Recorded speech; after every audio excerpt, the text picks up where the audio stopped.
பெண்மணி அவள் கண்மணி. பெண்ணு பெண்ணா இருந்தா கண்மணி தான், பெண்மணி தான். இன்னைக்கு இருக்கிறாங்களாங்கிறதா என்னுடைய தாரக மந்திரம்.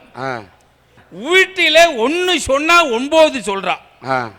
சின்ன விஷயம் ஈர பேனாக்கி, பேன பெரிச்சாலியாக்கி, பெரிச்சாலிய பெருமாள் ஆக்கி, பெருமாளுக்கு பெண் பார்க்கறா.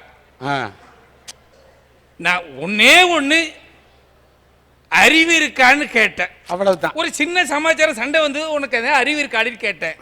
சொன்னா பாருங்க, உனக்கு அறிவு இல்ல, உங்க அம்மாவுக்கு அறிவு இல்ல, உங்க அப்பாவுக்கு அறிவு இல்ல, உங்க அண்ணன் தம்பிக்கு அறிவு இல்ல, உங்க குடும்பத்துக்கே அறிவு இல்லைன்னா. உண்மையை தானே சொல்லியிருக்காங்க அப்படின்னு நினைச்சுக்கிட்டீங்களா? ஆனா வாசம் தாங்க. வழுக்க உழுதுன்னு எங்கேயாவது பொம்பளைக்கு வழுக்க உழுந்து பார்த்திருக்கீங்களா? உடாது, ஆம்பளைக்கு தான். ஏன்னா எப்படியா இல்ல ஆராய்ச்சி எப்படியா பண்றீங்க? போட்டு ஆராய்ச்சி பண்றீங்களா? குடும்பஸ்தன் சொல்றோம்ல, இங்கிலீஷ்ல என்ன பேரு குடும்பஸ்தனுக்கு? ஃபேமிலி மேன் பேரு. பே முழி மேன் அர்த்தம். பே அடிச்சா எப்படி முடிச்சுக்கிட்டு இருப்பானோ அந்த மாதிரி முடிச்சுக்கிட்டு இருப்பான். சாப்பாடு போடும்போது என் மூஞ்ச உத்து உத்து பார்த்து போடுவான். நான் என்ன நினைச்சுக்கிட்டேன், நம்ம அழகா அவ ரசிக்கிறா போலன்னு நினைச்சுக்கிட்டேன். நான் கேட்டேன், நீ சாப்பிடுன்னு. அவ சொன்னா, இருந்தா சாப்பிட்றேன் நீங்க சாப்பிடுங்கண்ணா. இருந்தா சாப்பிட்றேன் நீங்க சாப்பிடுங்கன்னா என்ன அர்த்தம்? சாப்பாடு இருந்தான்னு நம்ம ஆம்பளை நினைச்சுக்கிட்டு இருக்கோம். அப்புறம் தான் தெரிஞ்சது, நீங்க உயிரோட இருந்தா நான் சாப்பிட்றேன்னு அர்த்தம். கோபம் வந்து ஒரு நாள் சொன்னேன், உன்னை கல்யாணம் பண்ணி தான் தற்கொலையே பண்ணிக்கலாம் போல இருக்குன்னு. நீங்க சொன்னதை என்னைக்கு தான் செஞ்சீங்கிறான். பெண்ணு பெண்ணா இல்ல, அவ கண்மணியாவும் இல்ல. பக்கத்து வீட்டு பொண்ணுக்கு ரயில்வேல மாப்பிள்ளைன்னாங்க. ஆத்திர அவசரமா சென்ட்ரல் கவர்மெண்ட் மாப்பிள்ளைன்னு கட்டி கொடுத்துட்டாங்க. ஒரு 15 நாள் கழிச்சுது, புள்ள அழுதுட்டு ஓடி வந்தது. என்னம்மா ஆச்சுன்னு ரயில்வே மாப்பிள்ளைன்னு சொன்னாங்க. என் வாழ்க்கையே தண்டவாளமா போச்சுனானுது. அட ஏதோ ஒரு பஸ்ஸில் ஏமாத்தலாம், காரில் ஏமாத்தலாம், ரயில் என்னம்மா ஏமாத்துறாங்கன்னு கேட்டேன்.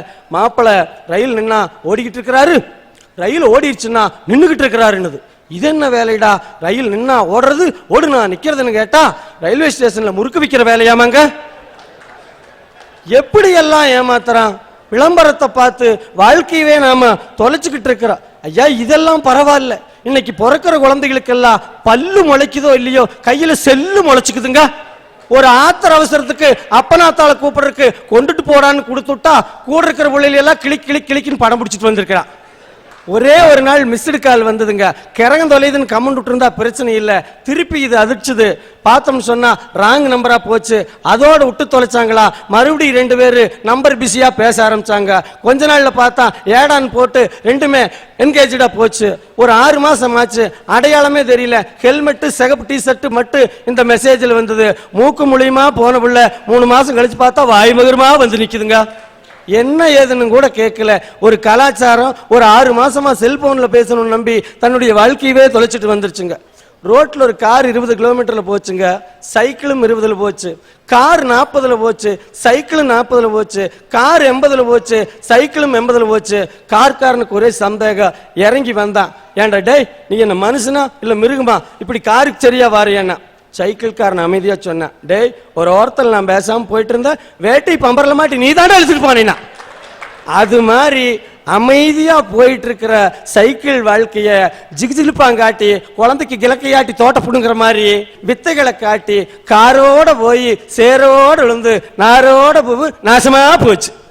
காற்று வந்து ஊதினால் தான் இசைப்பேன் என்று இருக்கிற புல்லாங்குழலாக இல்லாமல் காற்று பட்டாலே அதிரக்கூடிய வலம்புரி சங்காக வாழ்பவர்கள், முயற்சி செய்பவர்கள். ரஷ்ய தேசம் விண்கலனை நிலவுக்கு அனுப்பி மார்தட்டி கொண்டிருந்த நேரத்திலே அமெரிக்காவுடைய அதிபராக இருந்த ஜான் கென்னடி இடத்திலே போய் பத்திரிகை நிருபர்கள் கேட்டார்கள். அப்பொழுது ஜான் கென்னடி சொன்னான், ரஷ்யா விண்கலனை அனுப்பி இருக்கலாம், ஆனால் அந்த நிலவிலே முதலிலே காலடி வைப்பவன் எங்கள் அமெரிக்கனாக இருப்பான் என்று சொன்னான். என்ற மீது அவனுக்கு இருந்த நம்பிக்கையை நினைத்து பாருங்கள்.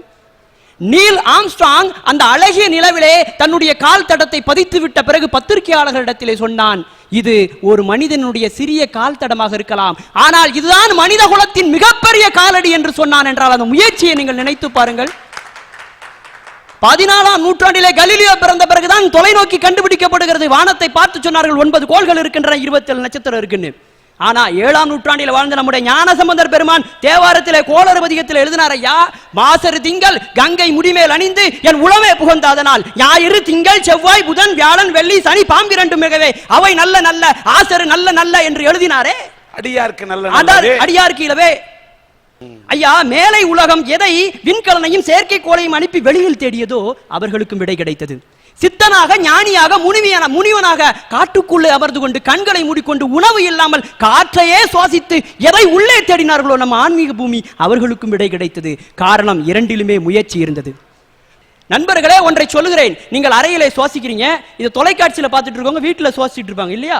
ஒரு நாசின் வழியாக காற்று உள்ள போது இன்னொரு நாசி வழியாக காற்று வெளியில வருது. வெளியில வரக்கூடிய காத்துல கிருமிகள் இருக்கு, அது இன்னொருவரை தாக்கலாம் இல்லையா? அந்த கிருமி நம்மை தாக்காமல் இருப்ப பாதுகாக்கிறது எது? ரத்தத்தில் உள்ள வெள்ளை அணுக்கள் இல்லையா? நண்பர்களே, நீங்கள் சும்மாக இருந்தாலும் கூட சுவாசித்துக் கொண்டிருந்தால் கூட என்ன அர்த்தம் என்றால், ஒவ்வொரு நிமிடமும் நீங்கள் வாழ்வதற்காக அந்த கிருமிகளுக்கு எதிராக சுவாசத்தின் மூலமாக முயற்சி செய்து கொண்டிருக்கிறீர்கள், போராடி கொண்டிருக்கிறீர்கள் என்பதுதான் ஐயா அர்த்தம். முடியாது என்பதை இந்த உலகம் உன்னுடைய முதுகில் வேண்டுமானால் எழுதிவிட்டு போகட்டும், ஆனால் உன்னுடைய இதயத்தில் எழுதுவதற்கு நீ ஒரு நாளும் சம்மதிக்காதே. காசேதான் கடவுளப்பா, அந்த கடவுளுக்கும் இது தெரியும் அப்பா. கைக்கு கை மாறும் பணமே உன்னை கைப்பத்த நினைக்கிது மனமே. நீ தேடும் போது வருவதுண்டோ, விட்டு போகும் போது சொல்வதுண்டோ. காசேதான் கடவுளப்பா, அந்த கடவுளுக்கும் இது தெரியும் அப்பா. ஐயா, அருமையான ஒரு முடிமேற்ற சொன்னீங்க. முயற்சி செஞ்சு செஞ்சு செஞ்சு பூரா வாழ்க்கையா முக்கா மண்டைக்கு கிடக்குறாங்களே, அவங்கள கூட வெற்றி எதை தெரியுமாயா செய்ய வைக்குது? 250 ரூபாய் ஐயா. 250 ரூபாய கொண்டு போய் கொடுத்தா குப்புன்னு உங்களை மாதிரி அப்படியே அழகான காரியா ஐயா. பணம் இல்லைன்னா மரியாதை போயிருதியா. என் மாமியா வீட்டுக்கு போனேன் கல்யாணம் முடிச்ச புதுசுல. எங்க அத்தை ஒண்ணுமே இல்லாம போனாலும், ஐயோ மருமையை வந்துட்டார், வாங்க வாங்க மருமகன் வாங்க, உடனே சாப்பாடு போட்டாங்கய்யா. இன்முகத்தோட போட்டு சாப்பிடுங்க மருமகனே, சாப்பிடுங்க, சும்மா கூச்சப்படாம சாப்பிடுங்க. 1000 நாய் திங்குது, நீங்க திங்கிறதுக்கு என்ன ஐயா? இன்னைக்கு காசு இல்லைன்னா வீட்டுக்குள்ள நுழைய முடியுமா? முடியலையா. 1ஆம் தேதி சம்பளம் வாங்கிட்டு போனங்கய்யா வீட்டுக்கு. கதவை திறந்தோடனே என் சம்சாரம் ராரா ராரா ராரா சரசுக்கு ராரா ராகமே நீதிரா ஏழுக்கோ ராகரா சுவாசலோ சுவாசமை ராரா தோம் தோம் தோம் கம் கம் கம். இன்கம் போகுது. இப்படி ராரான்னு 1ஆம் தேதி கூப்பிட்டாயா, 25ஆம் தேதி டியூட்டி முடிச்சுட்டு போறேன். கதவை திறந்தோடனே லக லக லக லக லக லக லக ఎందుకు వచ్చావురా, వెల్లురా వెళ్ళు, నిన్ను చంపేస్తానుங்கிறாயா. 1ஆம் தேதி அப்படியே அஷ்டலட்சுமியா இருந்தவ 25ஆம் தேதி மேக்கப் போடாத சந்திரமுகியா மாறி போயிடாயா. காரணம் என்னயா? வெள்ளைய பெல்லையா, வெள்ளைய பெல்ல. இந்த காதல்யா சில்றல்லன்னு வைங்க, அவ்வளவுதான் சிக்கல். கேட்டான், கண்ணே கமலா, என்னுடைய வாழ்க்கை பயணத்தில் கடைசி வரைக்கும் என் கூட வருவியா? அவ சொன்னான், டிக்கெட்டு மட்டும் நீங்கள் எடுக்கிறதா இருந்தால் எங்கே வேணாலும் வர்றேன் சுரேஷ் அப்படிங்குது. அதுக்கு தான் ஒருத்தர் எழுதுனா, அந்த ரமேஷின் வீட்டில் இருப்பதை போல வாஷிங் மிஷின் என்னிடம் இல்லை, அந்த ரமேஷின் வீட்டில் இருப்பதை போல கார் என்னிடம் இல்லை, என்னிடம் இருப்பதெல்லாம் ஒரே ஒரு இதயம்தான், ஏற்றுக்கொள்வாயா? அந்த பிள்ளை பதில் சொல்லிச்சு, தயவு செய்து அந்த ரமேஷின் விலாசத்தை சற்று தருகிறாயா? ஒன்றுக்கும் இல்லாத உன்னைய கட்டி என் கோமணத்தினோட 2 பேரும் தெரியறதா? அந்த சில்லற உள்ளவன் அட்ரஸை கொடுறாங்குது. சில்லறதான் காதலையும் சேர்த்து வைக்கும், குடும்பத்தையும் மகிழ்ச்சி படுத்த. அன்பு இருந்தால் ஒரு 5 நாளைக்கு நல்லா இருக்கலாம். வேற பாச நேசம் முயற்சி இருந்தாக்க சார் மாதிரி 2.5 அடிக்கு மேலே எங்கிட்டும் போக முடியாது. ஆனால் துட்டு இருந்துச்சுன்னா 1ல இருந்து 20 வரைக்கும் கொண்டாட்டம் கொண்டாட்டம், 20ல இருந்து 30 வரைக்கும் திண்டாட்டம் திண்டாட்டம். ஐயா, சில்லற இருந்தா தாயா வாழ்க்கை முழுசும் வெற்றியும் காணலாம், சந்தோஷமா இருக்கலாம்யா. ஐயா, கண்ணுக்கு தெரியாம உயிரை கொடுக்கறது கடவுள்யா. கண்ணுக்கு தெரியாம, நம்ம மனிதனுடைய கண்ணுக்கு தெரியாம உயிரை கொடுத்து கடவுள், கண்ணுக்கு தெரிஞ்சே உயிரை கொடுக்கறது டாக்டர்யா. அதனால தான் குழந்தை பிறந்து படிச்சுக்கிட்டு இருக்கிற நேரத்தில், தம்பி நீ டாக்டர் ஆகணும், தம்பி நீ என்ஜினியர் ஆகணும், நீ வக்கீல் ஆகணும் அப்படின்னு தான் சொல்லுவாங்க. ஏன்னா அதுதான் பூரா சில்லறையை வசூல் பண்ற ஒர்க்கு, தெரியுதுங்களா? தம்பி நீ நல்ல அன்புள்ளவனா வளர்ந்து எனக்கு சோறு யாரும் சொல்றது கிடையாது. ஐயா ஒரு டாக்டர் ஐயா வந்தாருங்க, அற்புதமா ஒரு விஷயத்தை சொன்னாரு, கண் தானம் பண்ண சொன்னாரு. இப்படிப்பட்ட நல்ல டாக்டர் இருக்கிறதுனால தான் ஐயா ரொம்ப பேர் நல்லா இருக்கிறான். ஆனா ஒரு சிலரால தர்ம ஆஸ்பத்திரிக்கு போனா அடாடாடாடா ஒரு நர்ஸு கவர்மெண்ட் ஆஸ்பத்திரியில் பதறிக்கிட்டு ஓடியாந்துச்சு. டாக்டர் டாக்டர் என்னம்மா அந்த சின்ன கத்திரிக்கோளை காணாம் டாக்டர், அந்த 9ஆம் நம்பர் பேஷண்ட்டில் ஆப்ரேஷன் பண்ணோம்ல வயிற்றுலேயே வச்சு தச்சுப்பிட்டீங்க போல இருக்கு அப்படின்னு. That's all. ஏன் பதறீங்க? இப்போ என்ன ஆகி போச்சு? பரவாயில்லம்மா, நாளைக்கு போஸ்ட் மார்ட்டத்தில் எடுத்துக்கிட்டா போகுது. எங்கே உயர போகிறார் அவரு? அங்கிட்டு சுற்றி இங்கே தானே வருவார். அதாவதுயா கவர்மெண்ட் ஆஸ்பத்திரியில் கூடயா சில்லறையை வெட்டினா தாயா வேலை நடக்குது. நான் மிகவும் அன்பானவன், என்னை எப்படியாவது காப்பாற்றுங்கள்னாக்க விஷ ஊசி போட்டு கொண்டு விடுவார். இங்கே கீழே கூடி 10 ரூபாயை வெட்டு சும்மா அப்படியே சிக்கி சிக்கி பூம் பூம் சிக்கி சிக்கி பூம் பூம் சிக்கி சிக்கி சிக்கி சிக்கி பூம் பூம். எங்கே சொல்லுது? சில்லறையை வெட்டினால சில்லறை இல்லாமல் நான் முயற்சி செய்கிறேன் அப்படின்னாக்கா உடனே மேலே போயிருந்துருவார் வெள்ளக்கா. அதனாலதான் என்ன கிருஷ்ணன் பாடினாரு, எங்கே தேடுவேன் பணத்தை எங்கே தேடுவேன், உலகம் செழிக்க உதவும் பணத்தை எங்கே தேடுவேன். என்ன கிருஷ்ணன் பாடு கேட்கணும்ல ஐயா. தர்மம் எடுக்கிறேன், ரோட்ல தர்மம் எடுக்கிறவே உணர்ந்துருக்காயா. அதை எப்படியாச்சும் பணம் சம்பாதிக்கணும். போன வாரம் கோயம்புத்தூர் பஸ் ஸ்டாண்டில் இறங்குறேன், சார் ஒரு 500 ரூபா இருந்தால் பிச்சை கொடுங்கண்ணா. ஏண்டா என்னடா 1 ரூபா 2 ரூபா தான் பிச்சை கேட்பாங்க, நீ 500 ரூபா கேட்குறீங்க. ஒன்றும் இல்லை சார், நாளைக்கு கடைசி தேதி இன்கம் டேக்ஸ் கட்டணுங்கிறேன். பார்த்து ஒரு பிச்சைக்காரனுக்கு தெரிஞ்சிருக்குதியா. திருடனே வீட்டுக்குள்ளே வர்றாயா, திருடன் வந்துட்டான். திருடன் வந்தோடனே என்ன செய்கிறான்? அன்பு இவரை தூக்கு அப்படின்னு நான் சொல்கிறேன். ஓ முயற்சி அவரை தூக்கு, பேங்க்கில் அடகு வைக்கலாம்னு நான் செய்கிறேன். பீராவை திருட முதல்ல சில்லறையை முதல்ல அழுறாங்கிறாயா. திருடன் கூட இந்த பணம் இருந்தா தான் இந்த உலகத்தில் சமாளிக்க முடியும், வெற்றி பெற முடியும் நினைக்கிறானே. அந்த வெற்றியை அந்த மகிழ்ச்சியை பெறணும்னா பணம் ஒன்னாலதான் முடியும். தாயின் கருவறை முதல்ல கல்லறை வரைக்கும் துட்டு இருந்தா தாயா வெற்றி மகிழ்ச்சி எல்லாமே. ஐயா எங்க ஊர்ல எல்லாம் ஒரு சொல்லு இருக்கு, என்னன்னா அரசனை நம்பி புருஷனை விட்ட கதைன்னு சொல்லுவாங்க. இன்னைக்கு இருக்கிறவெல்லாம் இருக்கிறத விட்டுட்டு பறக்கிறதுக்கு ஆசைப்படுறான். ஆஃபரை நம்பி அறிவை விடுறான், பணத்தை நம்பி பாசத்தை விடுறான், காதலை நம்பி கடமையை விடுறான். இப்படி ஒவ்வொன்றா எதையாவது ஒன்றுக்கு ஆசைப்பட்டு ஏமாந்துக்கிட்டே தான் இருக்கான். ஐயா ஒரு நாட்டினுடைய கலாச்சாரம் எப்படி இருக்கக்கூடாதுங்கிறத அமெரிக்காவை பார்த்து தெரிஞ்சுக்கணும். ஆனால் ஒரு நாட்டினுடைய தலைவன் எப்படி இருக்க வேண்டும்ங்கிறதையும் அதே அமெரிக்காவை பார்த்து தான் தெரிஞ்சுக்கணும். ஏன்னா அந்த நாட்டில் குடிமக்கள் எப்படி இருந்தாலும் சரி, அந்த நாட்டினுடைய தலைவன் ஒழுங்கா இருக்கும்னு அவன் ஆசைப்படுறான். ஒரு தலைவர் அமெரிக்காவையே கட்டி ஆள்கின்ற அந்த பில் கிளின்டன் ஒரு சின்ன தவறு செய்துட்டாருங்கிறதுக்காக அவர் அவமானப்படுத்திய நாடு. அந்த அளவுக்கு அங்கு தலைவர்கள்லாம் ஒழுக்கமா இருக்காங்க. இங்கு தலைவர்கள்லாம் ஒழுக்கமா இருக்காங்களா? ஐயா அந்த காலத்துல ஜீவானந்தம்ங்கிற ஒரு தலைவர் இருந்தார். ஜீவானந்தத்தினுடைய தாய் இறந்து போகின்றால் அந்த தாயை எரிக்கிறதுக்காக கொண்டு போறாங்க. அந்த தாயினுடைய உடலை சுற்றி கதராடை இருக்கு. ஜீவானந்தம் பார்க்குறாரு, பார்த்துட்டு சொல்றாரு, அந்த கதராடையை எடுத்துட்டு ஒரு பாலிஸ்டர் துணியை போடுங்கிறாரு. என்னையா இப்படி சொல்றீங்களே அப்படின்னு போய் கேட்கறதுக்கு அவர் சொல்றாரு, என்னுடைய தாய் எரியும் பொழுது கூட என்னுடைய கதராடை எரிந்து விடக்கூடாதுன்னு சொன்னாரே. அப்படிப்பட்ட தலைவர் இருந்தாங்கல்ல. இன்னைக்கு அப்படிப்பட்ட தலைவர்கள் இருக்காங்களான்னு கேட்டா இருக்காங்க. அவங்கள நீங்க தேர்ந்தெடுக்கிறீங்களான்னு கேட்டா கிடையாது. அது அந்த காலம். இப்பொழுது இருப்பது எந்த காலம்? தமிழ்நாட்டின் கஷ்ட காலம். பூமியில வாழ்றவங்க எல்லாம் வாழ்க்கையை ஜெயிக்கிறது கிடையாது. வாழ்க்கையில சரி எது தப்பு எதுன்னு தெரிஞ்சுக்கிறவங்க மட்டும்தான் வாழ்க்கையை ஜெயிக்கிறாங்க. அப்படி ஏமாறாமையும் மற்றவங்களை ஏமாத்தாமையும் நீங்க இருந்தீங்கன்னா மட்டும்தான் வாழ்க்கையில ஜெயிக்க முடியும்னு சொல்றீங்க. நேத்து காந்திபுரம் பஸ் ஸ்டாண்ட்ல நான் ஒரு பொண்ணை பார்த்தேன். இன்னொன்னு நான் சொல்ல வர இந்த விஷயத்துக்கு கரெக்டா எப்படி எந்திரிக்க? இல்ல ஒரு பொண்ணை பார்த்தாரு, அடுத்த நாள் அந்த பொண்ணு தற்கொலை பண்ணிட்டு. நேத்து காந்திபுரம் பஸ் ஸ்டாண்ட்ல நான் ஒரு பொண்ணை பார்த்தேன். இன்னைக்கு பார்க்கல, அதுக்காக நான் கவலைப்படல. ஆனா இந்தியா கவலைப்படணும். நான் ஒரு பொண்ணை பார்க்கலங்கிறதுக்காக, அதாவது இந்த போத்திராஜ் ஒரு பொண்ணை பார்க்கலங்கிறதுக்காக இந்தியா கவலைப்படணும். ஏன்னா நான் மட்டும் அந்த பொண்ணை பார்த்திருந்தா ஓகே பண்ணிருப்பேன். அந்த பொண்ணுக்காக இன்னொரு தாஜ்மஹாலை கட்டி இருப்பேன்.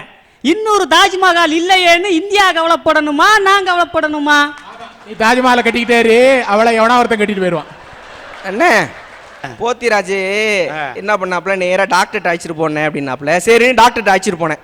டாக்டர்கிட்ட போய் சார் பசிக்குது ஆனா சாப்பிட முடியல, தூக்கம் வருது ஆனா தூங்க முடியல, கை கால்லாம் ஒரே நமைச்சலா இருக்குன்னாரு.